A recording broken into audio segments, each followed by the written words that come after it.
Alright guys, welcome back to JBSR Plays It. Yeah, I know this video is later than it should be. I'm recording this Saturday morning. Usually I would have put this up earlier in the week, but I've had a pretty nasty freaking cold for most of it. And either that or I was dying of Ebola. I'm not really sure, but if it was Ebola, then I got over it, and I don't know what the big news story is, so thinking it was just a cold. So week 6 in the NFL was pretty interesting, and week 7 is starting off with a freaking bang.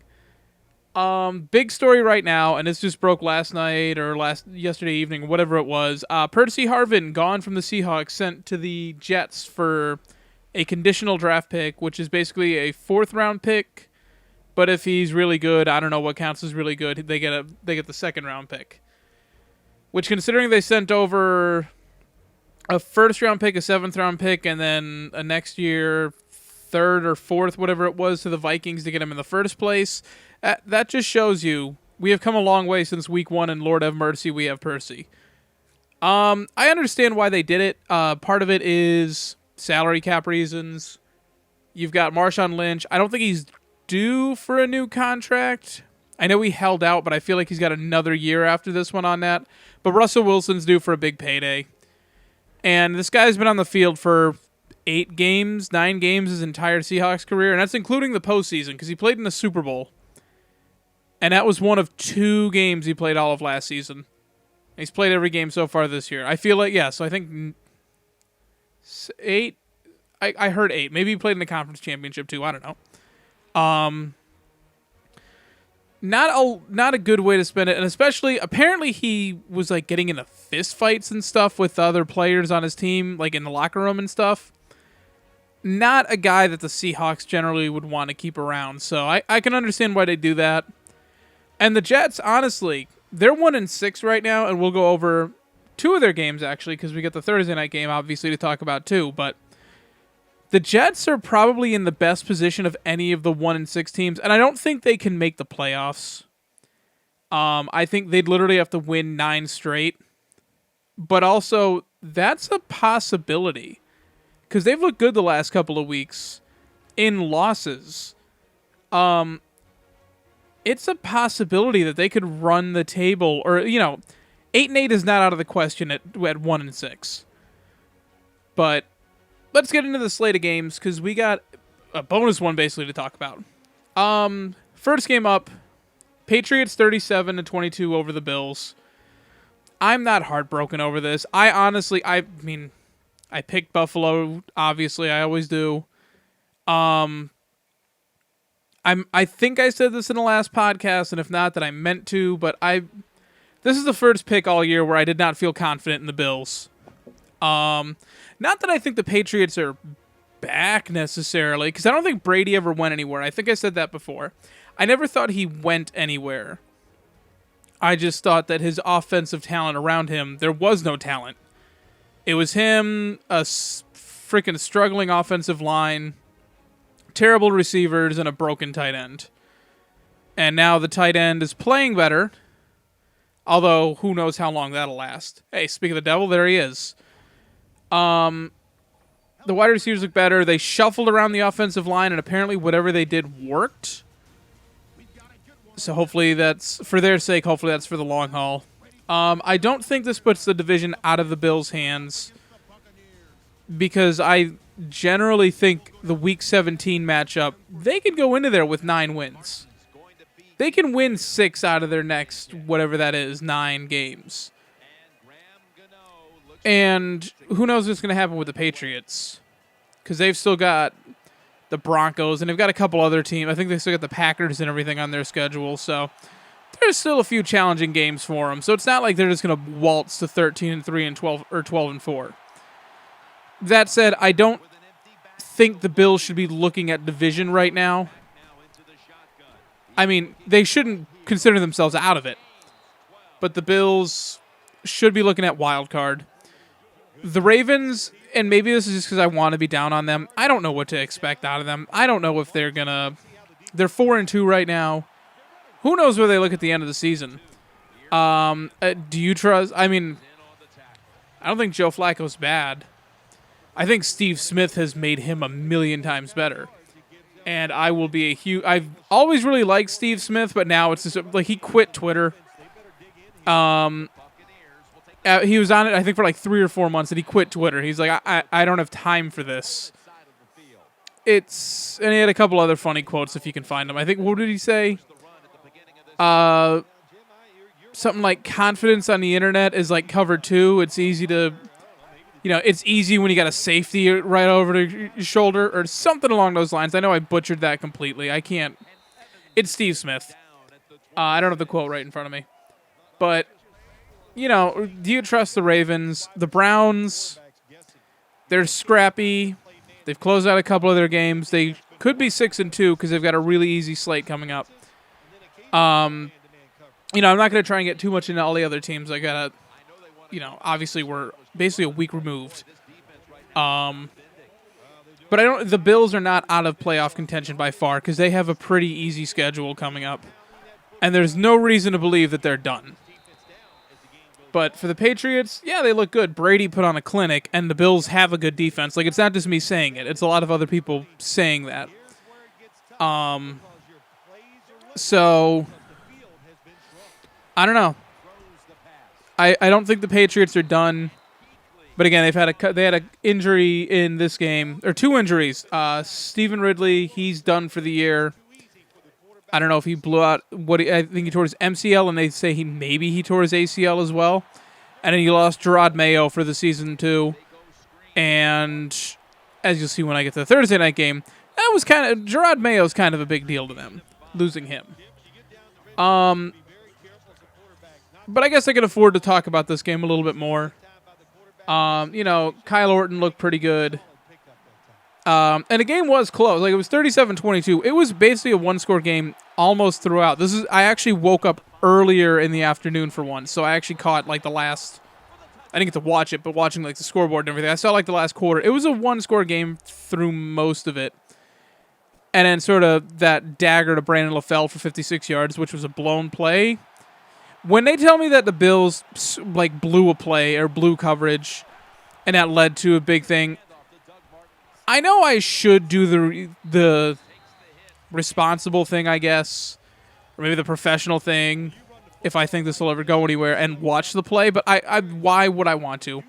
I know the end result. Brandon LaFell got a 56-yard touchdown, and the Bills apparently screwed something up. That's all I need to know. But that's basically why it was a 2-score game at the end. I can take a little bit more time to talk about the Patriots, and that's entirely because the next game... is the Titans beat the Jaguars 16-14. What the hell do you expect me to say about this game? That is not that's not the route I thought he was going to run. And it's okay. Because that just led to one hell of a long... That was all of your yards in the season right there. I think I maybe passed you once. I would not be shocked if that put him to 80 yards on the year. Titans 16-14 over Jaguars. This is a game... And I guess...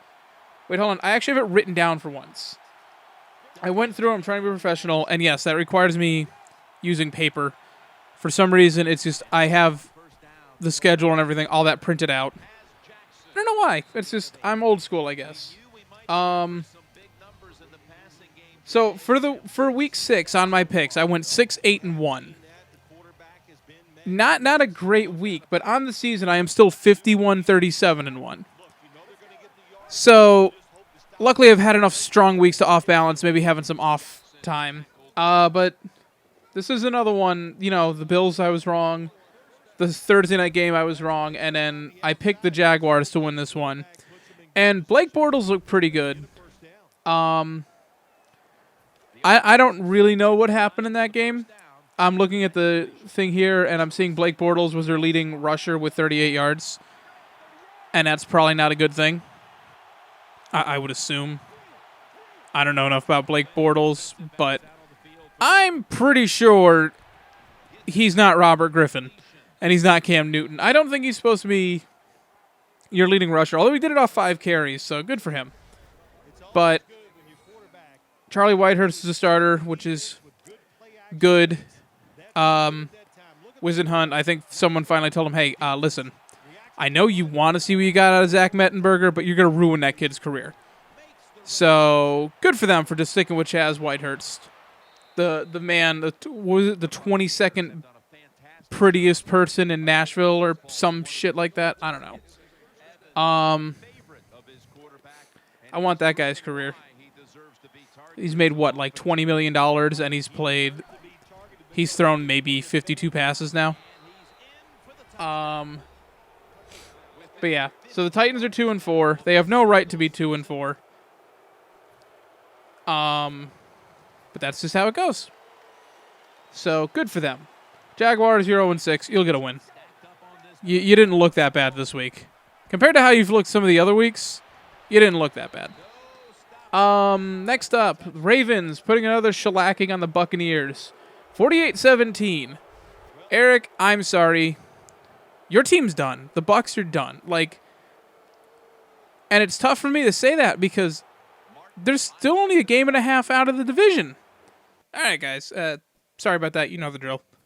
So yeah, the Bucs season, I mean, they look pretty terrible, but they're realistically 2.5. They're 2 wins back, 3 losses back, and there's a tie in there, and I don't. They're still realistically, they have a chance. I mean, it's a slim chance, and it all depends on how good you think Carolina's going to be. Cam Newton looks better than he ever has, and he's the only one. So I don't know. Just like I said, the Ravens. At least when they win, they're blowing people out. They're not really leaving. It's like, oh, you struggled a bit. It's like, no, they crushed them pretty well. They crushed the Steelers. So I'm just not sure what to make of the Ravens. I mean, Flacco. Madden numbers: 5 touchdown passes in the first 17 minutes of the game, or some ridiculous stat like that.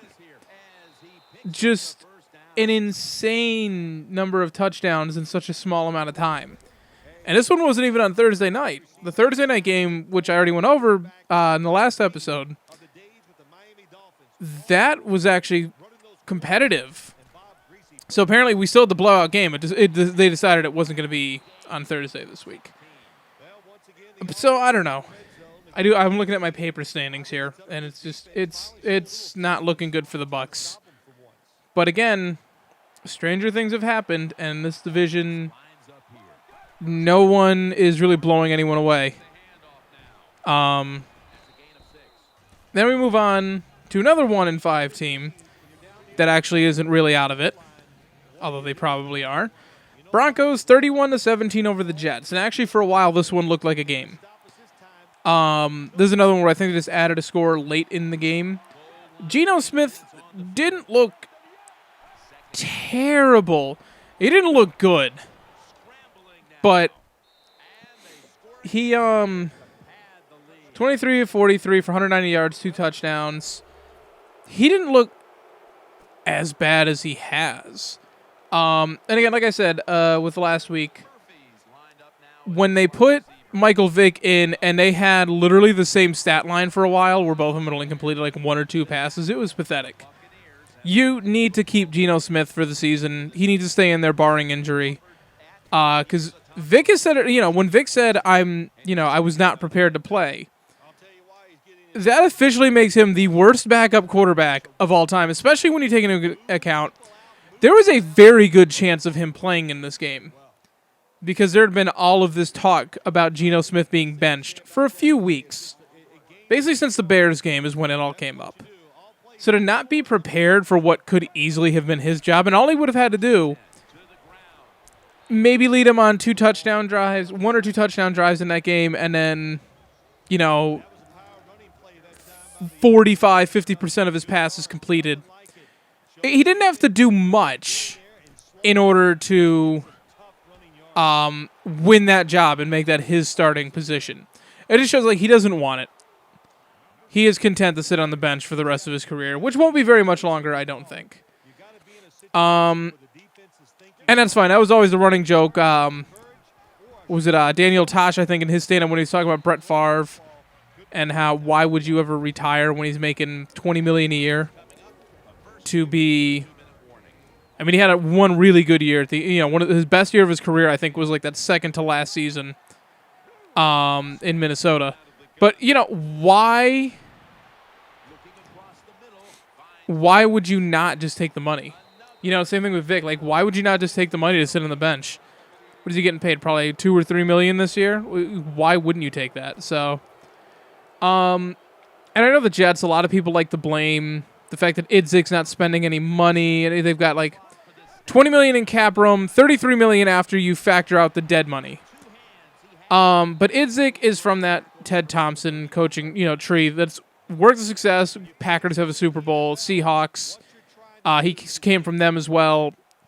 The same mentality where you live through the draft, you develop your guys, and you save your cap space to re-sign these guys when they develop. Because you look at a team, pick one. Jets work, Raiders, Cowboys. Your guys come up as free agent, the end of their contracts. You do not have the cap space to re-sign them. And that's why you were talking about, oh no, my first incompletion of the game because Madden. That's why you're talking about the Cowboys potentially having the worst defense of all time this year because they couldn't re-sign anyone. So I'm not going to blame the Jets for not going out and splurging. And again, they went out, they traded for Harvin. That's sort of what, if he ends up working out, that's not a bad price to pay for Percy Harvin. So there's no reason to panic in New York. It's going to take time. That's all. It's just going to take time. And unfortunately, Rex Ryan doesn't have any. And still, the Jets don't look... They're 1-6, but they've been pretty competitive in a few of their games. 31-0 to the Chargers, notwithstanding. Next up, you've got the Lions winning 17-3 over the Vikings. And poor Teddy Bridgewater, man. He just got the snot kicked out of him. His left tackle, Khalil, might be the worst offensive lineman in the game that's starting. And actually, I'm pretty sure there are quite a number of backups that would probably do a better job than him. Why did I throw it with Cakeley right there? What is wrong with me? But yeah, so Bridgewater, they picked him off 3 times. He was under pressure. They sacked him 8 times. Who even knows how many times he was hit? So 3 picks, that's a cause of pressure. Didn't have much going in the running game. I mean, you're not gonna when you're getting blown out. Which, even though it was only 17-3, that was a blowout when you really consider how much the Vikings couldn't do. But the thing here is, and Calvin Johnson, I believe he was just out in this game. They didn't try and put him in as a decoy or anything. They just let him sit out, which, if they had done that, he'd be back already. Like, if they had done that originally, he would have been back already. But no, they just decided to decoy him because Jim Caldwell, I said this before, he wasn't actually that great of a coach. Dungy left. He inherited that team. Peyton Manning ran that organization. As soon as he was gone, all of a sudden 1-15. Caldwell, he's not the best coach. He's not a terrible coach. He's just sort of there. He'll just not screw anything up for you. But I don't know why you... I understand. Calvin Johnson is a monster. But if the guy's hurt, what the hell good is it going to do for you to leave him in? That's just boggled my mind this entire time. So yeah, I don't understand. And the Lions, they're just offensively, they don't look good. Like 17 points is all they scored, and they were dominating all game. I mean, that's 3 interceptions. That means if you consider, even if they only scored their points off of those interceptions, That would be pretty good. 17 points off 3 turnovers right there wouldn't be bad. But that means their offense didn't do anything without the turnovers. So that offense isn't converting enough. They won time of possession, 32 to 27 and a half.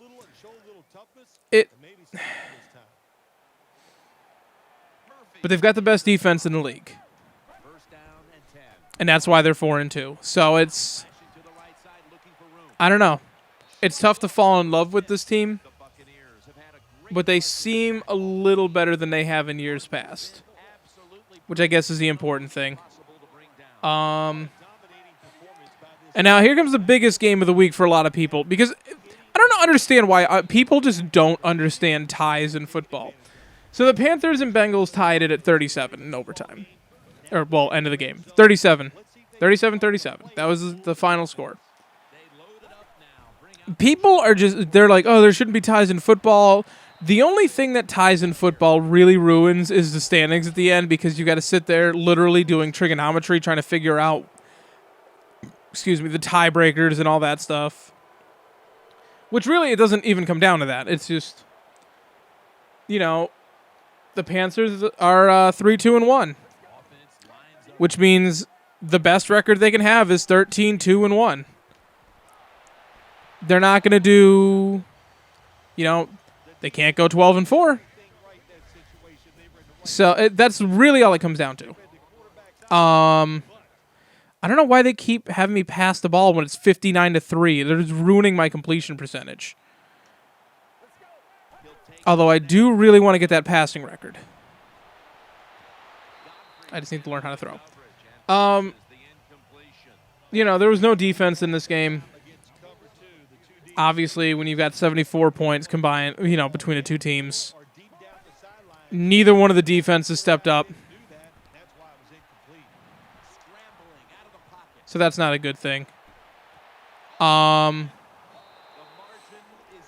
That's an improv play right there. That's a Russell Wilson play right there. Put that one on SportsCenter. I don't know why people get so offended by ties. I remember going through a stretch at one point. There wasn't a tie for I think 5 or 6 seasons. So we've had one. I think this is the 4th straight year or something. 3rd or 4th straight. I mean, get over it, people. There are ties. It's just what happens. As long as the Bengals and Panthers don't tie again, because then I really have absolutely no idea what the hell's going on. At least it's sort of like in baseball when you have a game in like the beginning of September and you have to cancel it because of rain or postpone it. And then come the end of the year, you end up winning your division. It doesn't matter what that game ends up being. It means no tiebreaker. So you only play 161 games at the end of the day. Think about it like that. Just pretend that these teams just played 15 games. And it makes everything a lot easier to understand. Next up comes the exciting game, actually, for me to talk about. The Browns 31-10 over the Steelers. I don't know what to do about the I can't figure out the Steelers team. From what it sounds like, Ben Roethlisberger is the head coach and the offensive coordinator. He decides who plays. He decides everything.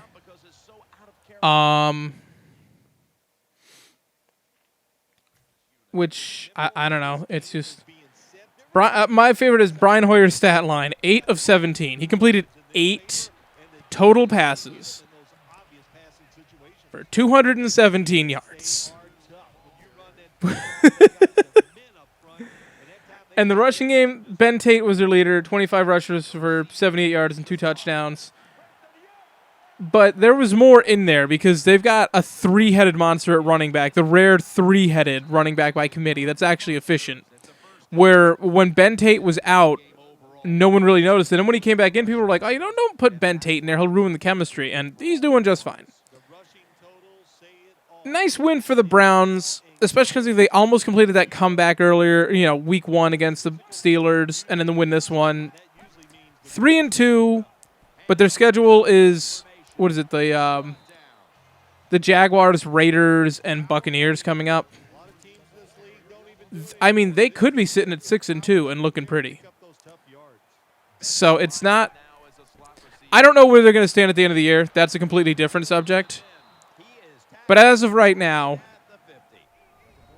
the Browns are a threat. I'm not going to blow too much. You know, they lost Alex Mack, their middle linebacker, or their center, with the awesome name. If for anyone who grew up with 90s Nickelodeon programming, which I think was just me. I think that show was canceled about 10 years before any of you guys were freaking born. I really don't know what to make of the Steelers team. And it upsets me because I like Roethlisberger. I really do. And I just wish... I don't want Tomlin fired. Like, people are bringing that up now, and it's just sort of like... I mean, the Steelers don't fire head coaches. That's just the thing they don't do. So... But there's a reason it got brought up. But for the Browns, like I said last week, good luck with them solving this whole Hoyer thing. And I don't know what reports to believe. I really only believe it if it comes from ESPN because they seem to be the most reputable. But it's not like Fox Sports never gets anything right. But apparently, I don't know where this came from. I just heard it. I don't know if Colin Cowherd said it, Mike and Mike, or one of the podcasts I listened to. Someone somewhere said that he will not re-sign with the Browns as long as Johnny Manziel is on that roster. Good luck with that situation.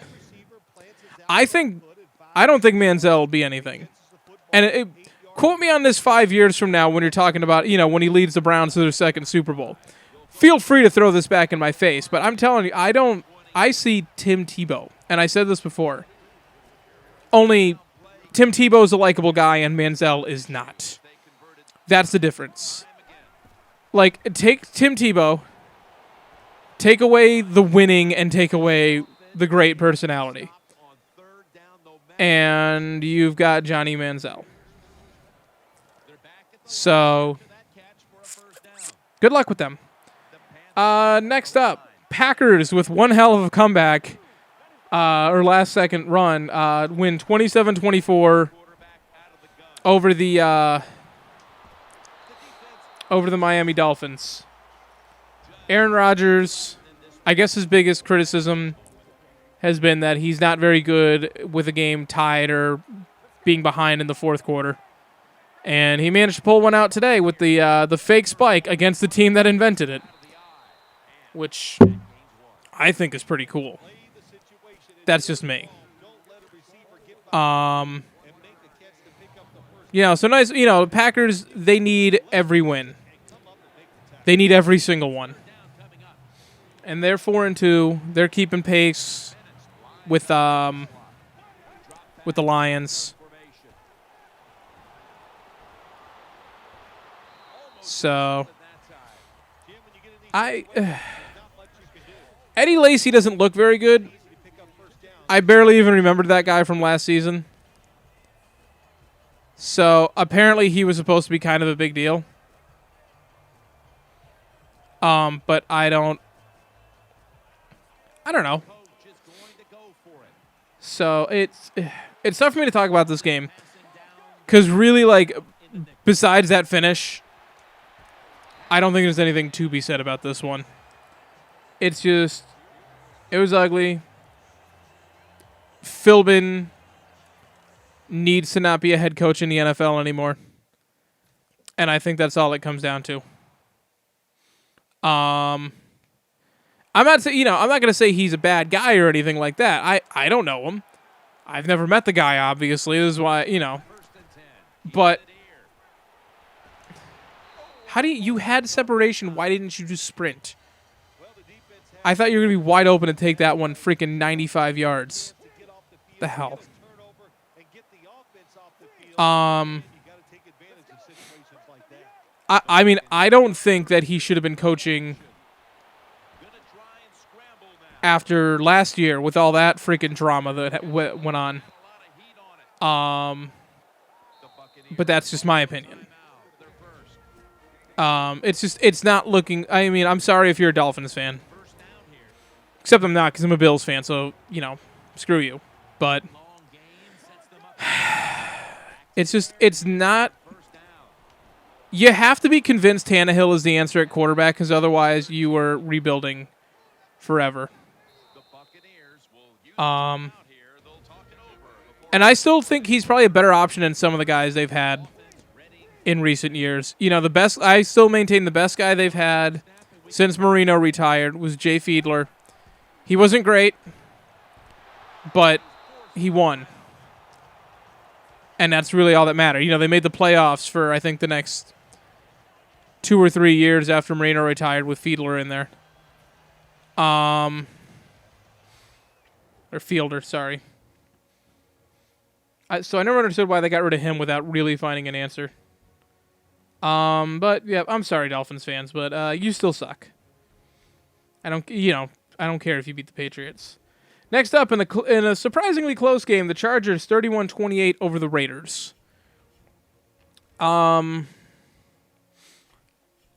I don't think it was supposed to be that close. Raiders are 0-5, but they were. This is the week they were coming off the bye, or was that last week? I can't remember. But at the end of the day, great teams win. The Chargers won.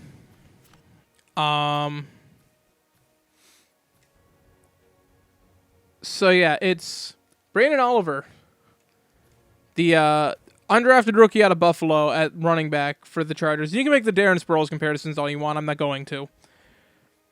But I say you keep letting him go with it. He's probably the best running back they've had since Tomlinson left. So I'd say just run with it. Not really a reason not to, I don't think. Why, do you really think Ryan Matthews is going to step up his game at the end? I don't think so. Danny Woodhead's a good change of pace back, so I think he works with them. But I don't think you have to limit yourself to only the one. But big thing for me, Derek Carr with 282 yards, 4 touchdown passes. I've been rooting for him since before the draft. I read it, ESPN, I don't know if it was Grantland or who did it, but there was an article about the relationship between him and David and how, David Carr ultimately had his career stunted and ended because he played on a Texans team, the expansion Texans, who had absolutely no offensive line. And I think a lot of people sort of discredit that, but I remember watching, I think it was like the 2004 or 2005 draft, where literally the commercial was they put David Carr lined up, and they went through and edited out his entire offensive line, save the center who was snapping him the ball. And it was from his first game against the Cowboys. That was the first game in Texans history. That was the commercial, and I don't know, look it up on YouTube, maybe it's still there, but that's how bad his offensive line was, where ESPN was using it to advertise the draft. Obviously, they turned things around a bit. They've, new schemes. It's obviously been, 12 years since the inception of the Texans, so a lot's changed. So, but I root for Derek Carr because he is basically paying for his brother getting screwed over. But again, all these rookie quarterbacks, and I think Carr actually is the best situation. He might actually have the best offensive line out of the three. Bortles doesn't have an offensive line. Joke is right. We already talked about Bridgewater and Khalil being a freaking just statue.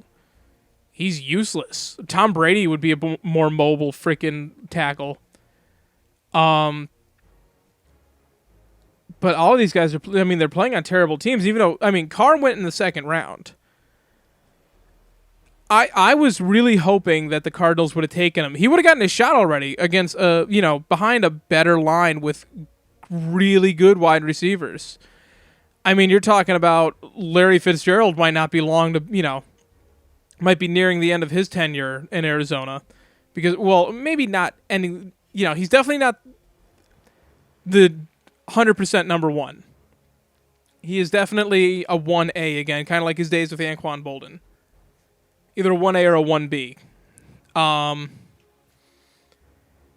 But imagine him having that ability. I mean, 4 touchdowns, and James Jones is their best receiver, and he was like the 3rd best receiver on the Packers.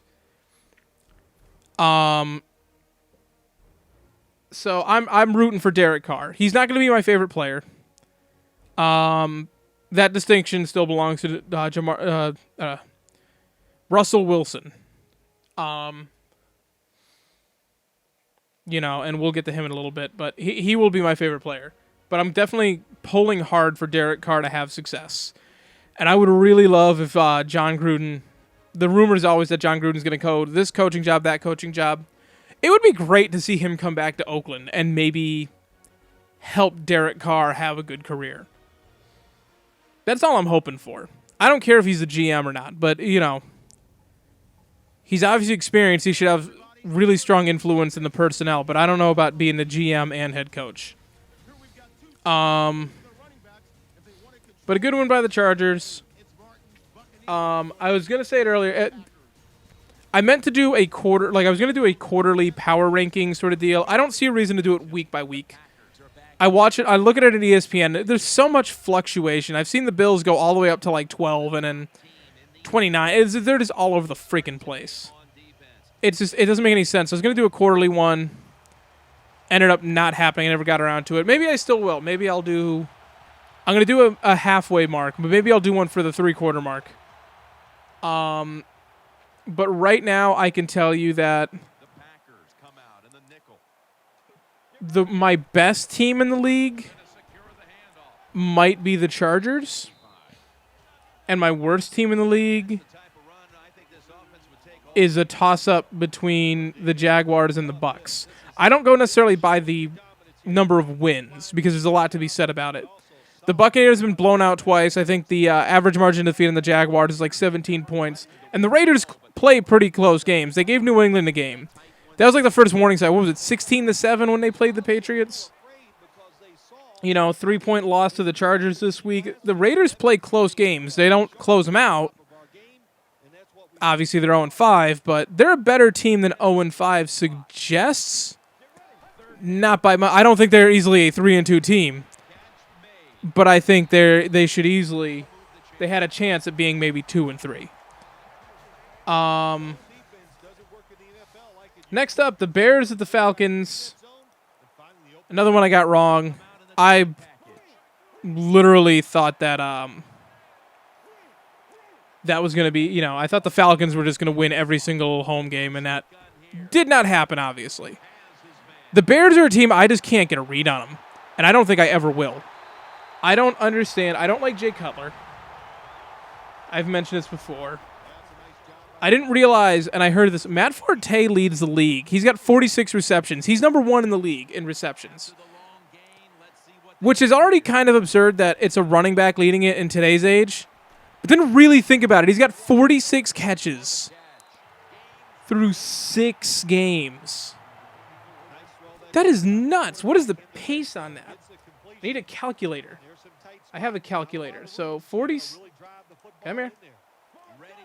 There we go. 46 divided by 6 times 16.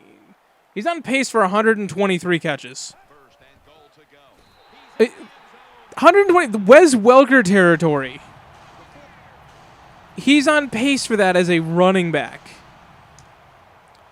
And may I add, this is a team with 2 Pro Bowlers at wide receiver, like 2 of maybe the top 7 or 8 wide receivers in the league. A tight end who's emerging is one of the top 5. I mean, he's not exactly. It's not like back in the day with the Chargers when it was, LaDainian Tomlinson and Antonio Gates, and then a few like almost good receivers, but then they blew a bunch of money on David Boston because he had one good year, and then he never played in the league again. This is a team with really good weapons all around, and 46 receptions. That's insane. So I don't know if either one of these teams, I don't know how much significant football they're going to be playing. And I think the reason that either one of them will be playing significant football near the end of the year is because I don't know what the North is going to look like. I don't know if anyone's going to emerge because the Packers are a hot and cold team. The Lions are one-sided and not on the side of the ball that you would think. And then the Bears define hot and cold, but they're defined by their quarterback. And then the Falcons is playing what looks like the worst division in football. Carolina is leading that division at 3-2-1, and they've been trying to give it away since their 2-0 start. And just nobody wants to take it. You know, I picked the Saints to be in the Super Bowl before the season. If they make it to the playoffs by winning this division, because they're not going to get a wild card, but if they make it by winning this division, they're going to lose to whoever the wild card may be, whether that's the Packers, the 49ers, the Cowboys, the Eagles, whoever it may be, Cardinals, they'll lose in the first. They'll be one and done at this because they don't look very good. And I'm only talking about them right now because they were on a bye. So this is my only chance to really talk. But next up, in a game this game sold me on this team. And it sold most of the country on this team. Cowboys 30-23 over the Seahawks. This is a pick that I wish I had the balls to make, but it didn't match up well.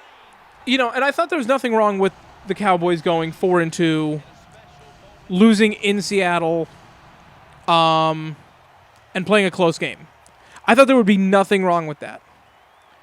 And they dominated the ball. They dominated. They took a page right out of the Chargers playbook, only did it slightly better. You know, they basically 2-1. They outgained the Seahawks. They made Russell Wilson look pedestrian. They DeMarco Murray 6 straight games with 100 yards. You know, everyone's like, oh, he's on pace for between that and his receptions. You know, he's on pace for 464 touches. Whoops.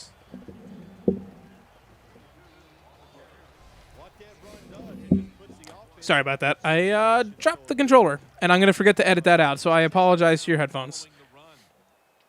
He's not going to continue at that pace. He has been injury-prone in the past, and you never know. You know, this might be the year where he finally stops it. But he is 27. You know, it's not like this is a 24-year-old running back. This isn't like when Chris Johnson ran for 2,000 yards, you know, in his second year or first year, second year, whatever it was. This isn't like his, you know, breaking out early in his career. This is sort of like, middle of his career, prime. You know, maybe has 2 good years after that, and then he's done.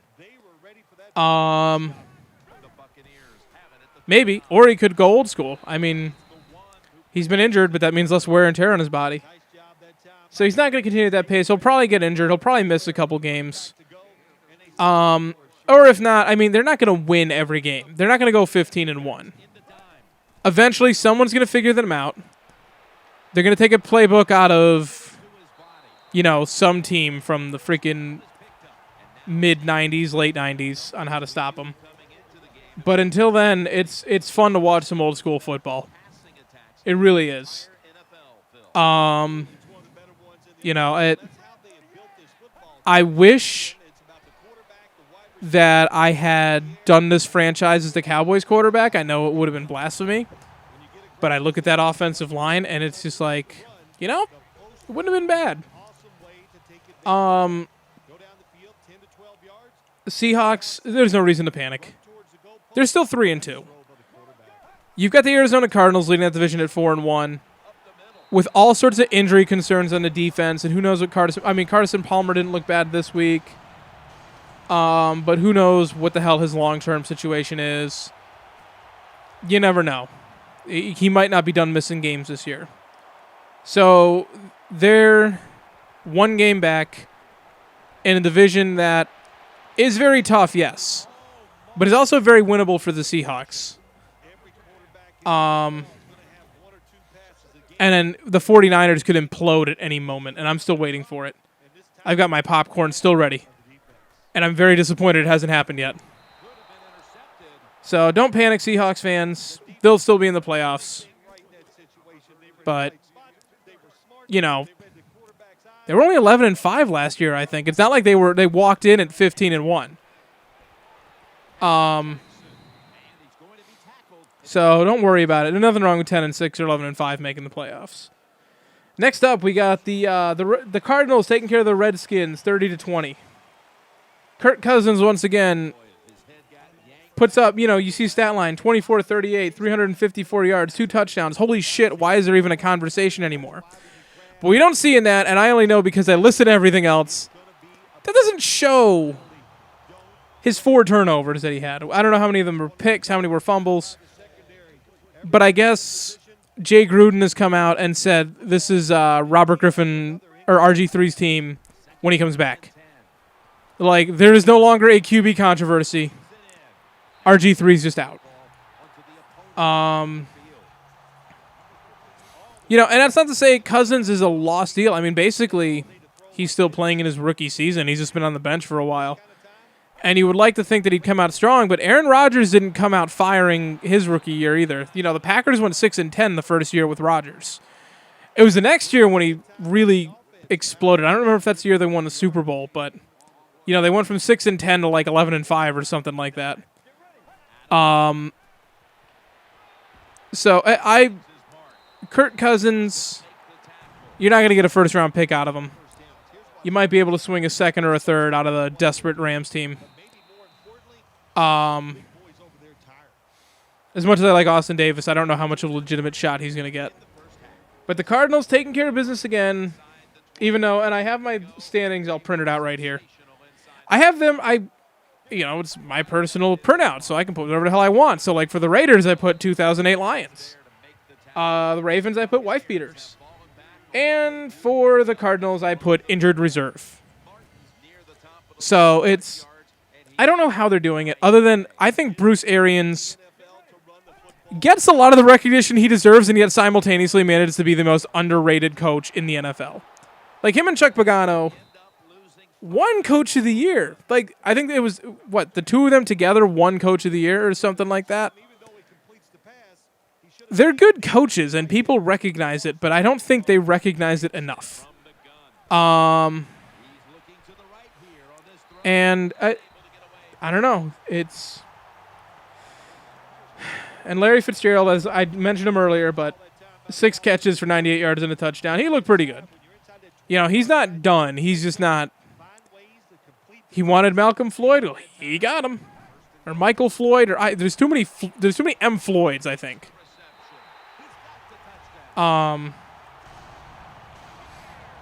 So I don't know. I'm gonna root for the Cardinals because why the hell not?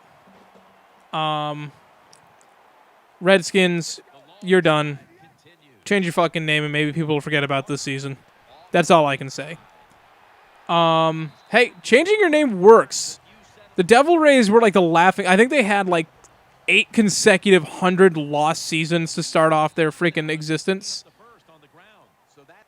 And then they changed their name to the Devil Rays, or they changed their name to just the Rays. They drop Devil and they win the pennant the first year they do it. So, changing your name to the Warriors, and this is the one that get kicked around a lot, and I love the name Warriors. I think that's what they should go with, and just change their logo to the alternate. You can still keep the Native American theme. You don't have to change your name to the Nationals or anything like that. Warriors, that alternate spear logo, use that as your primary, which, by the way, I think that one looks better. Keep the color scheme and everything, and you'd be good. I think we need to not talk about RG3 as much, and I think we need to talk more about them finally changing their name, and people will forget all about this terrible season they're having. Sunday night game, which I, again, incorrectly picked, and massively. Eagles win 27-0 over the Giants. The Eagles finally showing that they're that team that a lot of people pick to go to the Super Bowl or win the Super Bowl. And it's about goddamn time. And I'm not anti-Eagles. I'm going to root for them. I kind of think what Chip Kelly's doing is cool with the whole sports science and everything, but I'm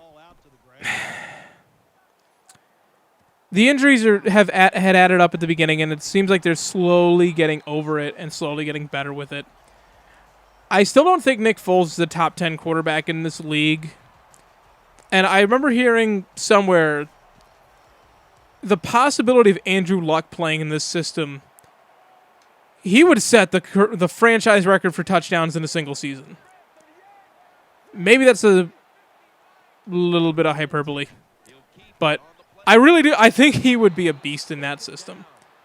Not that he's not a beast now. Not that he's not top 3 quarterback right at this second. The Giants, whatever, you had a bad game. You're allowed to have a bad game.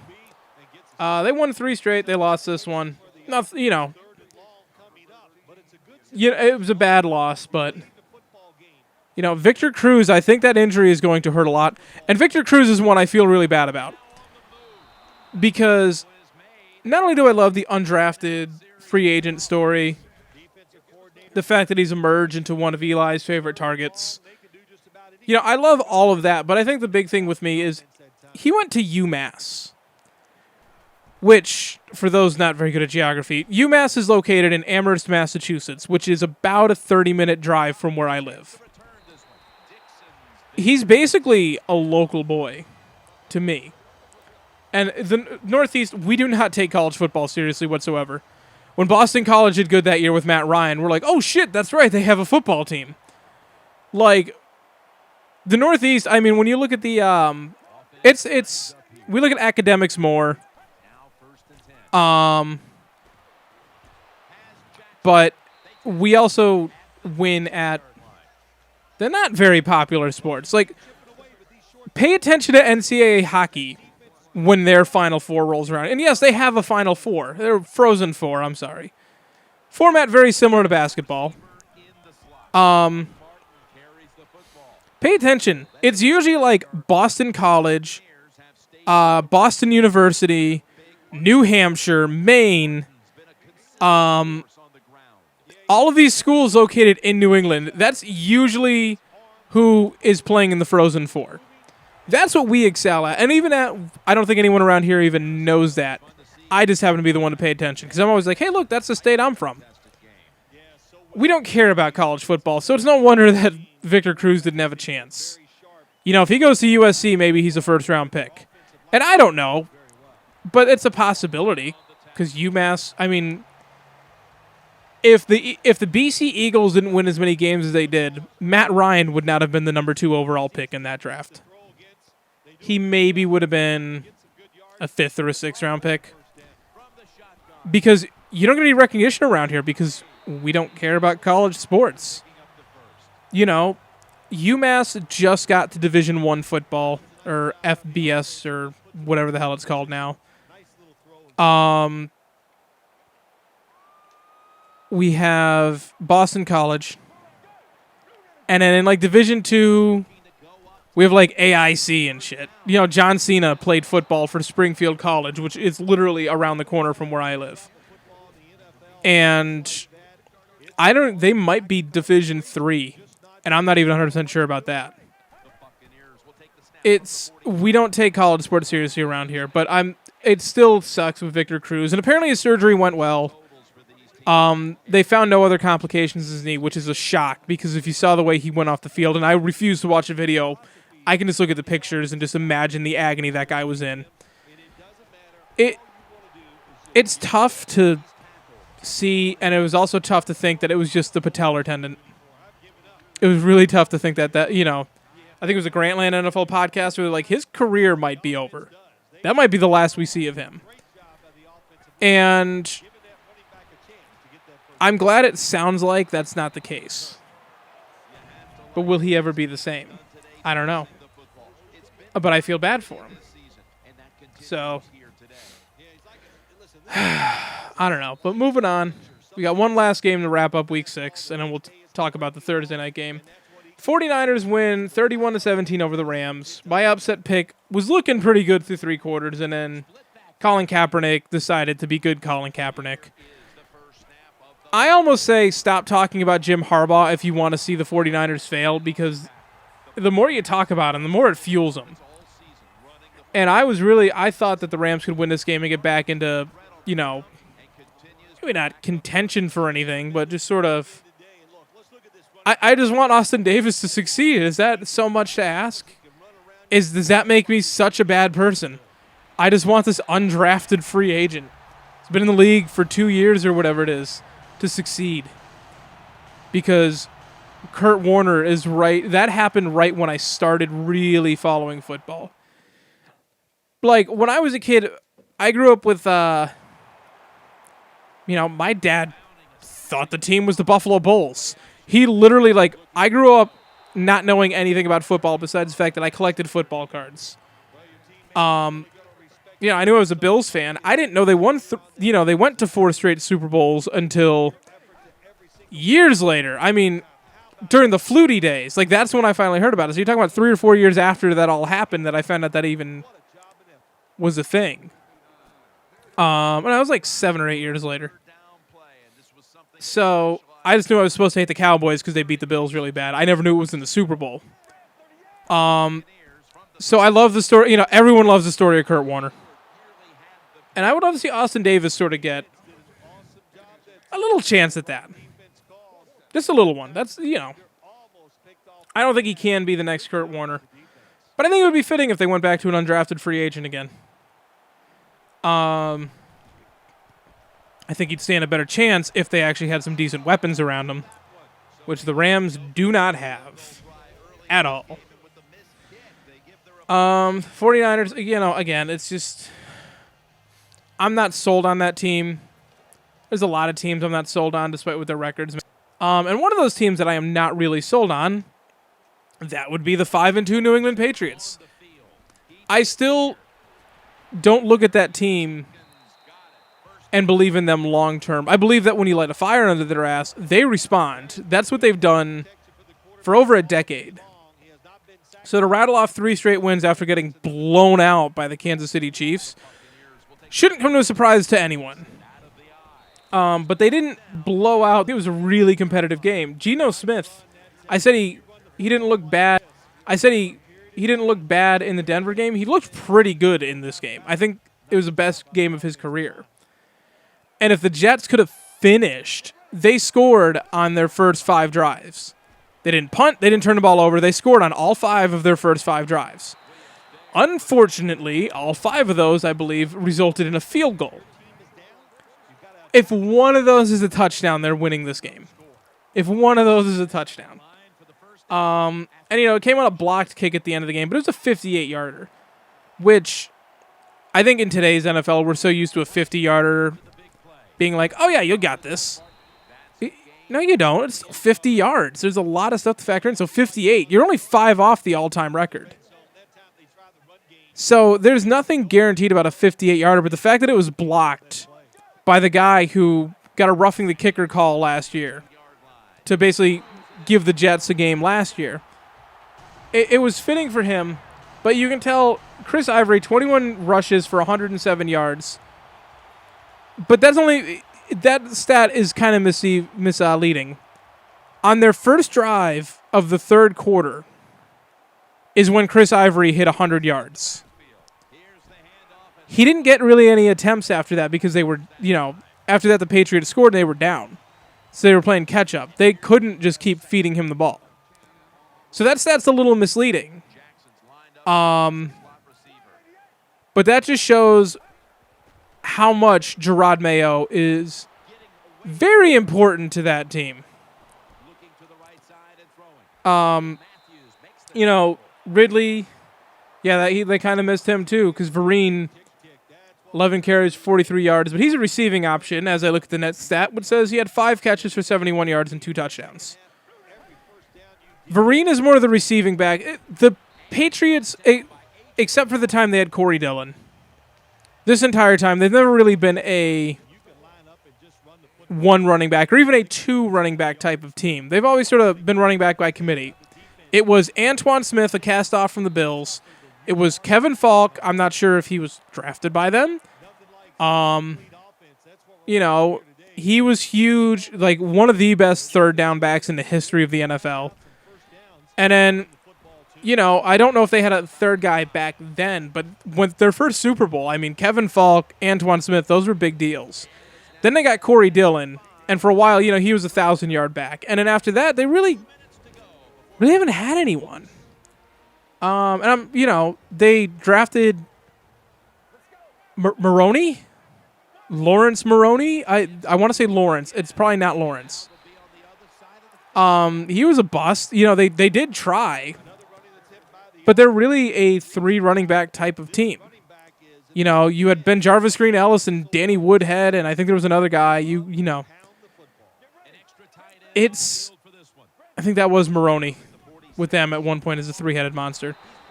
They're really a running back by committee, so when you take one of those guys out, it sort of throws off what they want to do. So that's going to affect them not nearly as much as I think Gerard Mayo will. Especially when you consider he's the quarterback of that defense. And everyone, I know that's kind of overthrown a little bit, but there are leaders. There are guys who are responsible. It doesn't have to be a leader. He knows, he has to see the play call. He has to know what's coming. He has to, literally, what the quarterback does in the huddle is what that middle linebacker does. And it's not always the middle linebacker, but that's usually who ends up being it. You look at the Vikings pre all this crap, and Adrian Peterson was clearly the leader on that offense, but the play calling still went through the quarterback because that's just how it works. J.J. Watt is the best player in the league probably right now. Clearly the leader of that Texans defense, but the play calling probably still goes through their middle linebacker, whoever that may be. So Gerard Mayo being out is a huge deal for them. And Ridley being out, Ridley is the running back in that system. And yes, there is a difference between a running back and a receiving back. He is the running back in that system, and they're going to miss him. So I don't think the Patriots are overrated or anything. But the Patriots are 5-2. They haven't looked unbeatable with the exception of that game against the Bengals. Because even the Bills game was a one-score game throughout. They haven't looked unbeatable in any of their games so far. They don't look like a 14-2 team. They could, but they don't really look it. I think they win their division. I think the AFC East is still theirs. And I think the Bills' real chance at the division went away when they couldn't pull it out at home against the Patriots, because they're not going to go on the road and beat the Patriots, because nobody does that. I believe it's something like 43 straight games at home against AFC teams. They've won 43 straight games in the regular season at home against AFC teams. Not AFC East, AFC. So, I'm not sold on the Patriots, but with that division, it's hard not to still hand them the division. So I don't know. I'm not sold, but maybe that's just my bias. Who knows? So hopefully you should be watching this on Saturday afternoon, probably Saturday evening. Hopefully that's when you're watching this. And then the next video, which I'm going to be filming right about now, once I end this one, I'll film the next one, should be going up Sunday morning. I've had some difficulties uploading videos to YouTube in a timely manner, as has everyone. And actually the next one will be exciting because you guys will see, this is week 17. So you guys will actually see a playoff game for the Bucks. This will be the only time during the 2014 season that you will see a playoff game for the Bucks anywhere. But just in case something happens and I don't manage to get the video up on time or I don't manage to film it, let me just run through real quick. Now, I picked the Patriots, so I'm already 1-0 on the week. So let me just run through my picks real quick, and then with the next video, I'll talk about in the next podcast, I'll talk about it a little bit more. Vikings at the Bills, I've got the Bills. Falcons at the Ravens, I've got Atlanta. That's one we're having to pick against Baltimore.